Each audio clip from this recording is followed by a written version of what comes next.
Titos and titas, let's go! Welcome mga ka-TNT, Titos and Titas in Japan. And then today, of course, meron tayong special guest. He's a famous Filipino fashion designer, often called the ambassador of the Philippine fashion. Kilala din siya bilang, of course, promoting Filipiniana, Barong Tagalog, Piña Fabric, indigenous textile, and Philippine cultural fashion. And, of course, shows sa local and international for yan, Tito Jay. So, Sa makatuwid ang isang pundasyon sa larangan ng fashion art sa Pilipinas. yes. With no further ado, let's introduce our guest, Let's all welcome. Mama Renee Salud. Wow, ha? Hello! Welcome to Japan. Thank you so much. Ang haba ng banter, ha? Sabi binola niyo ako. Pinakandakan. Thank you for having me here. Thank you and welcome po sa Japan. Thank you. Bago ang lahat, pasalamatan po natin tong ating napakasarap na seafood restaurant dito sa Ay, oo. Nagoya, Sakae, Toshincho. Please type in po Sekai So. So please search yan, nasa basement po yan, B1, dito sa may corner ng Toshincho. So please check niyo po yan. Napakasarap, napaka-fresh. Kumusta po yung pagkain, Mama Ren? I love it. Thank you so much, Ayumi. Alam mo, isa sa mga blessings na natamo ko dito sa Nagoya, ang naging kaibigan ko si Ayumi. Yan talaga. Shout out, Tita Ayumi. Si Ayumi na talaga. Yes. Yes. Oo, ang bait-bait ng babae niya. Napakaliit, pero napakalaki ng puso. Puso. Correct. Kaya niyang balutin ang buong Japan ng puso niya lang. Bakit si Ayumi ba pati subject dito? Ayan. Balik tayo sa topic. Si Mama Rene ay of course kilala sa fashion. Hindi itong nung nagkaroon nga kami ng pagkakataon na ma-interview nga daw kayo. Sabi ko kay Tito Leo, tumawag ako, Tito Leo, wala akong alam sa fashion. Ay, alamin mo na ngayon. Ano to? Yung damit ko paulit-ulit lang, iisang kulay lang lagi.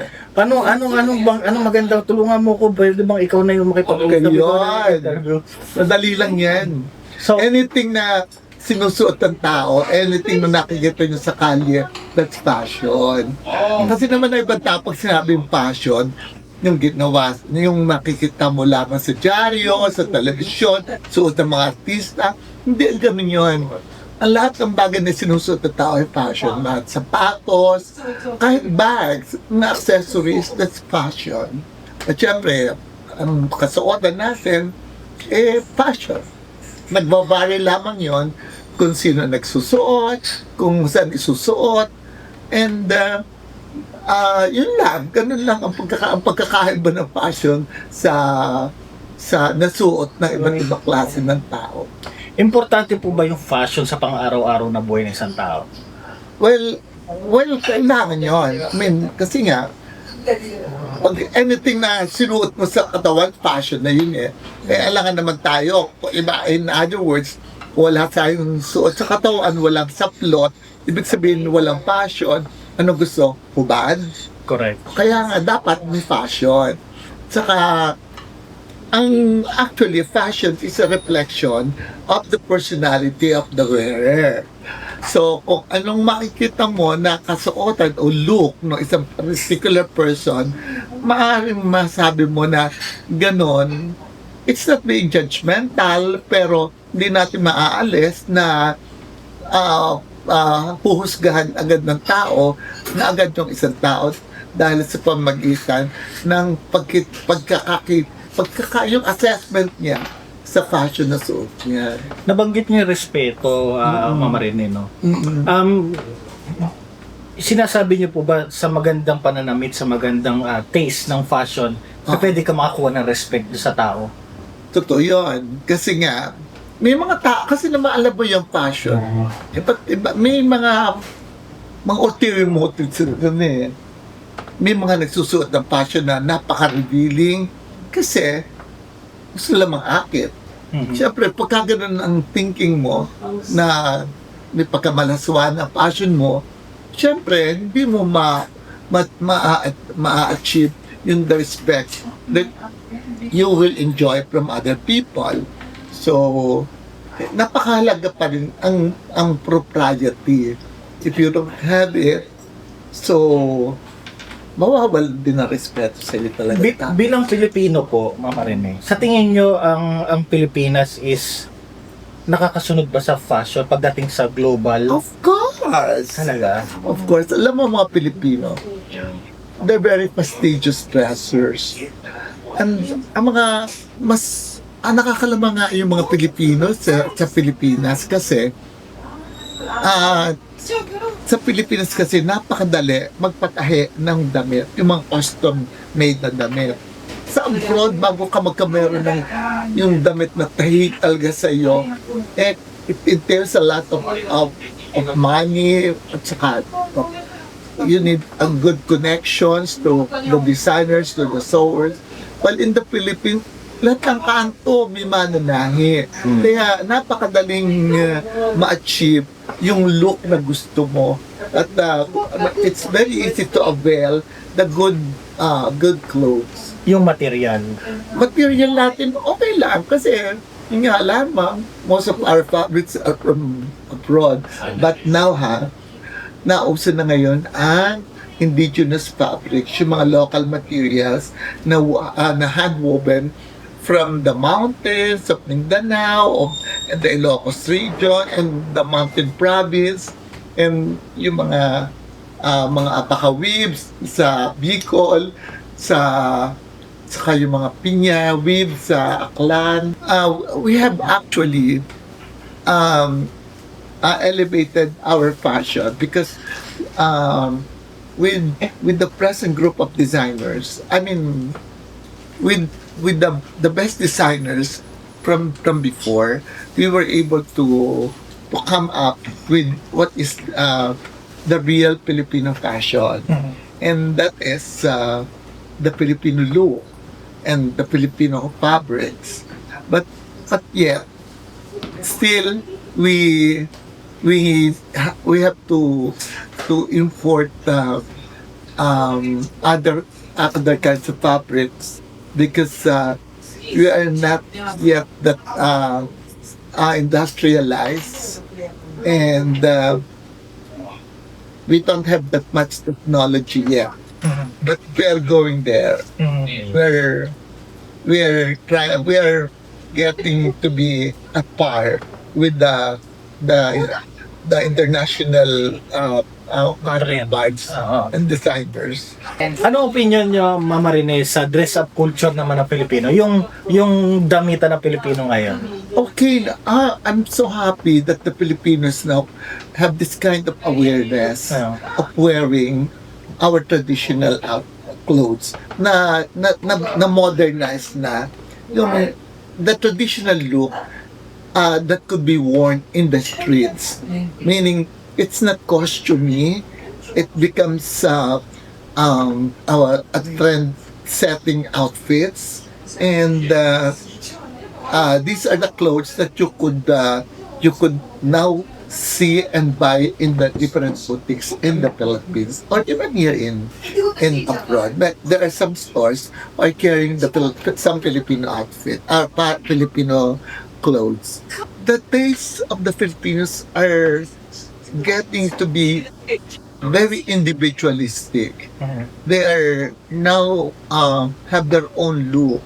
They were able to achieve that kind of Filipino appeal in fashion, especially the Filipino women nowadays, even the Filipino males. They're in competition with the other peoples from different parts of the world when it comes to fashion. And the Filipino designers, they are getting to be very competitive because they have the access. They were able to learn the technology from different designers from all over the world. Unlike before, when I was starting designer, we don't have that access to international fashion. Unlike now, you have the video, you have all the social media, you have all the papers, AI, especially AI. Yeah. So the young Filipino designers now are more aware, and they're more learned when it comes to the new fashion. Although uh, the designers of my generation, we learn our own fashion through hard works, through through um, through the knowledge we learned from the old masters, which what we did was we collaborated it with the new trend that makes it we are the designers of two different uh, s- uh, two different schools of thought in fashion. The old school plus the modern school, the young fashion. So we become trendy, but yet we were able to use our old methods, which is more couture, more attention to details, or in other words, we are more meticulous when it comes to sewing. Na-mention niyo yung old ways, yung tradition. Oo. Kasi nakilala namin kayo, Mama Rene, lumalabas sila kayo sa commercial. Here and there, fashion designer, Yeah. artista, may judge ng ganitong na fashion show. Paano nagsimula lahat ng ito? Ako? Ano yung naging nagpukaw sa inyong kaisipan na, okay, gusto kong baguhin ng fashion. Gusto kong pumasok dito sa fashion. Fashion. Yeah. Actually, bata pa ako noon. I think, siguro, at the age of 5, I was, kasi, I think I was inclined to be a fashion designer because I know that I was gay that time. And what is the best career fitted for a gay person like me? So, I thought of fashion. And besides, I was born with people with a family who was or until now who are into fashion business. My mother used to make very good embroideries, and she knows how to sew, although we weren't able to come up with our own business. But some of my relatives were into that, and I was inspired from what they have done. My father was a dentist at the time. He comes from UP, and he was the first dentist in Manila, in my province in San Juan, Batangas. But unfortunately, something went wrong with his career, and so the economy of our family declined, and so I had to think of something that could be of help to my family. At that age, I was thinking of a job that would help them in coming up with a good fortune, and then I thought of thought of being a fashion designer. At first, my family would like me to be into education. They would like me to be a teacher, but which I refused because I know that I will not be a good teacher because it was never occurred in my mind that I could be very good in the classroom. So I insisted that I have to be into fashion business. My family, my father and my mother insisted that I have to finish my college degree. And I obliged to do it, and I thought of taking up any course related to arts. But my father discouraged me to take up fine arts because during those days, that was during the 60s. Yeah. Fine arts during those days It's not Walang pera.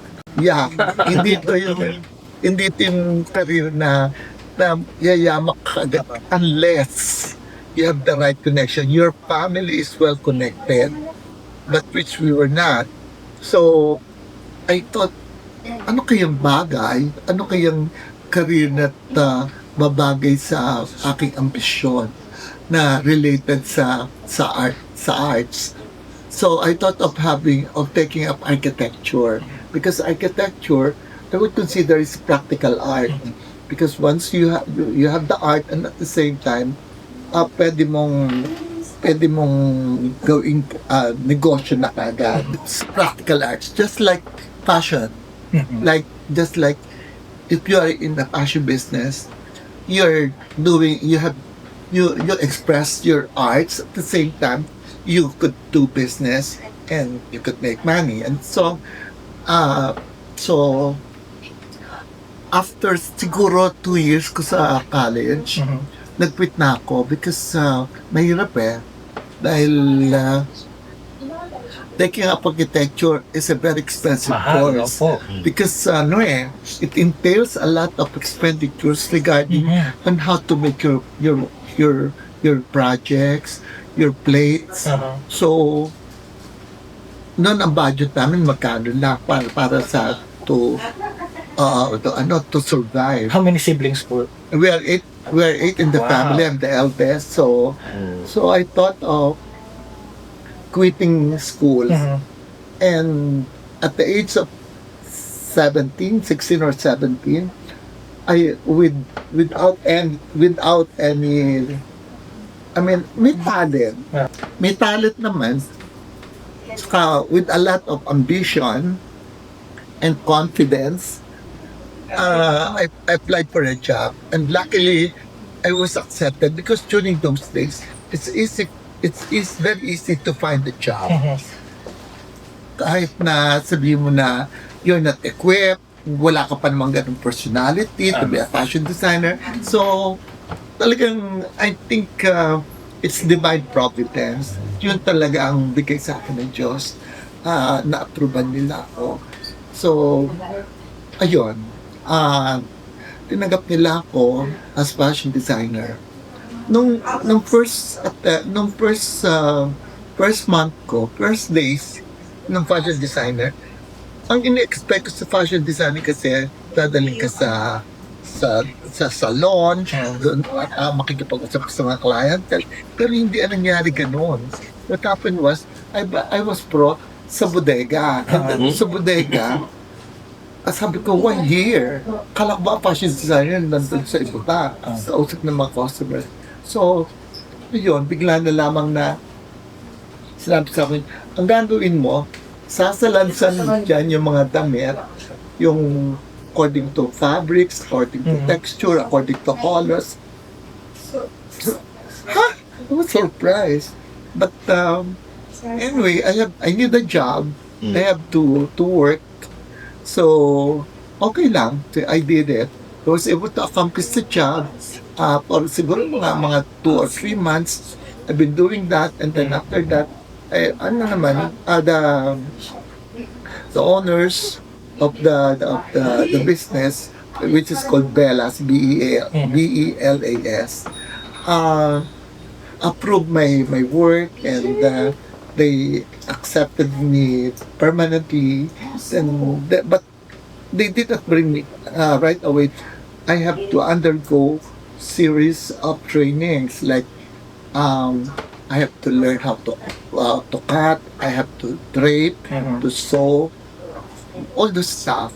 Which at first I thought, wow, this is not the kind of job I'm looking for.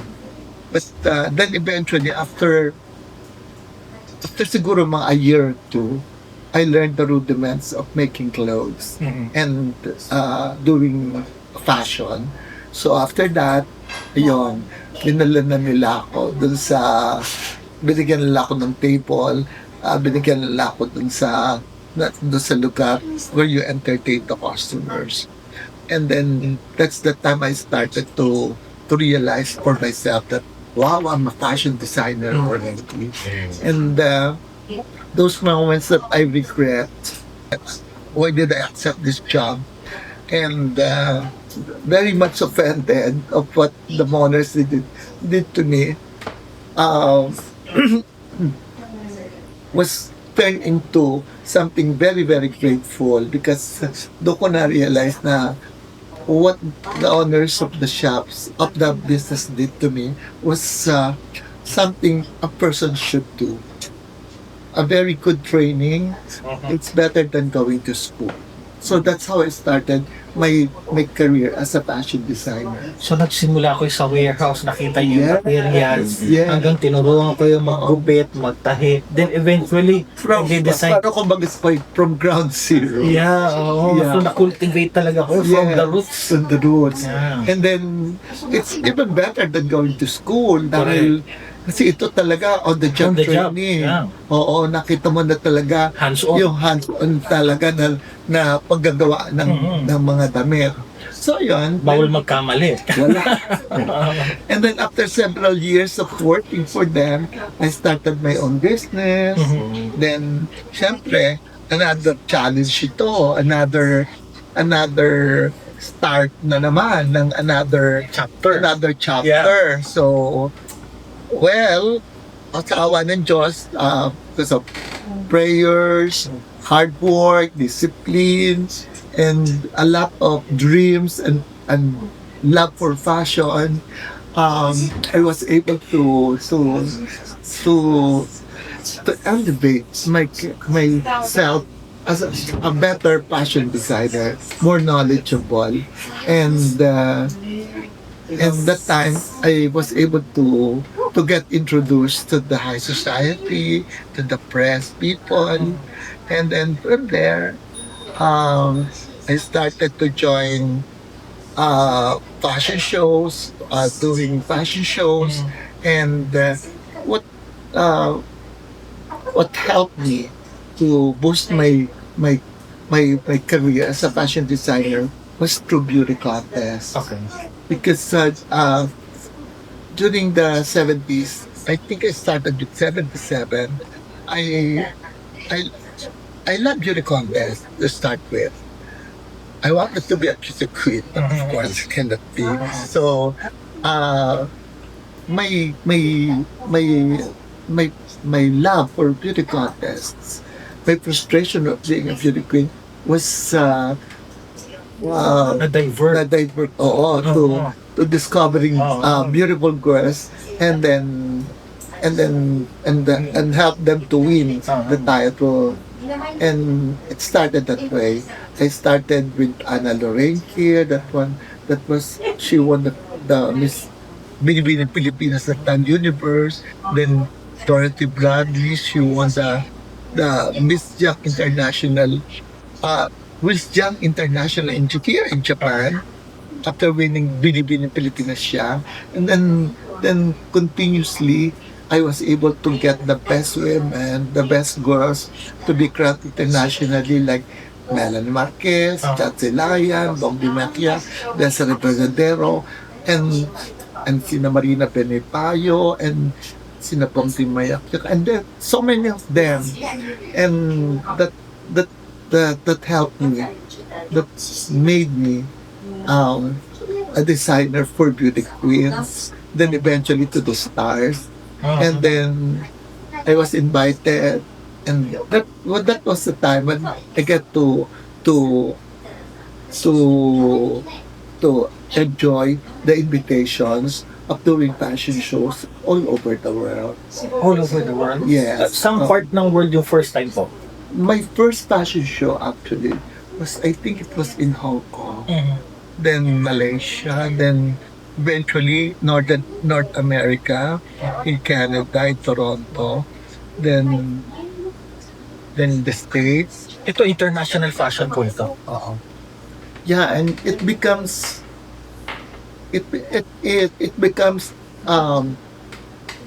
the Philippine presentations of cultural fashion show in any events of any international events that the embassy is involved with. And well, until now I'm enjoying it, because I still receive invitations from different embassies all over, Philippine embassies all over the world, and several big Filipino communities. Ma'am Rene, balikan ko lang po yung kanina na pag-usapan natin tungkol sa mga younger fashion designer. Mm-mm. So na-visualize nyo yung kayo nung bata kayo na sa tingin nyo ay magiging into fashion business kayo. So ngayon, ano naman yung na-visualize nyo future ng fashion ng Pilipinas? But, well, as I've said a while ago, they have more advantage than we did when we were starting to be fashion designer. When I started a career as a designer, because number one, yun nga yung exposure nila sa modern technology, sa Marketing. marketing. Oo. May mga maganda ng marketing ngayon kasi malaki na ang scope ng Filipino community. So madali na lang ma-penetrate ang mga kanya-kanyang country where the big community groups are. So, may advantage na sila ngayon, gano'n. And besides, and then, Philippines are, Philippine fashion was heard already, and it was accepted already. And it's just a matter of for them to elevate it and to hone it and to propagate it, and above all to develop it more. So with kind of development of Philippine fashion, it goes with the fashion designers as well. I know the answer will be obvious, Ma'am Rene. Oo. Pero sumagi ba sa isip nyo na sana hindi pinagpatuloy ko yung architecture ko? Hindi. Hindi. Kasi inisip ko kasi na nung bandang huli, nung my second year na, if I become an architect, siguro karpentero ang labas ko nito. I could not imagine nagpupukpok ko ng nails. Instead Sa bubong. sa bubong. Instead na nagdo-drawing, instead na nananahe, naggaganchilyo, Pako at nagpupabo alambre. at alambre, nagtatag. Iba tinatali ko, instead na sinulin, alambre. So, hindi. Although ako din, nag-enjoy din ako sa world ng architecture. As a matter of fact, sa mga favorite TV show, yung mga shows na pinapanood ko is about architecture, about houses, beautiful houses, Interior the construction design.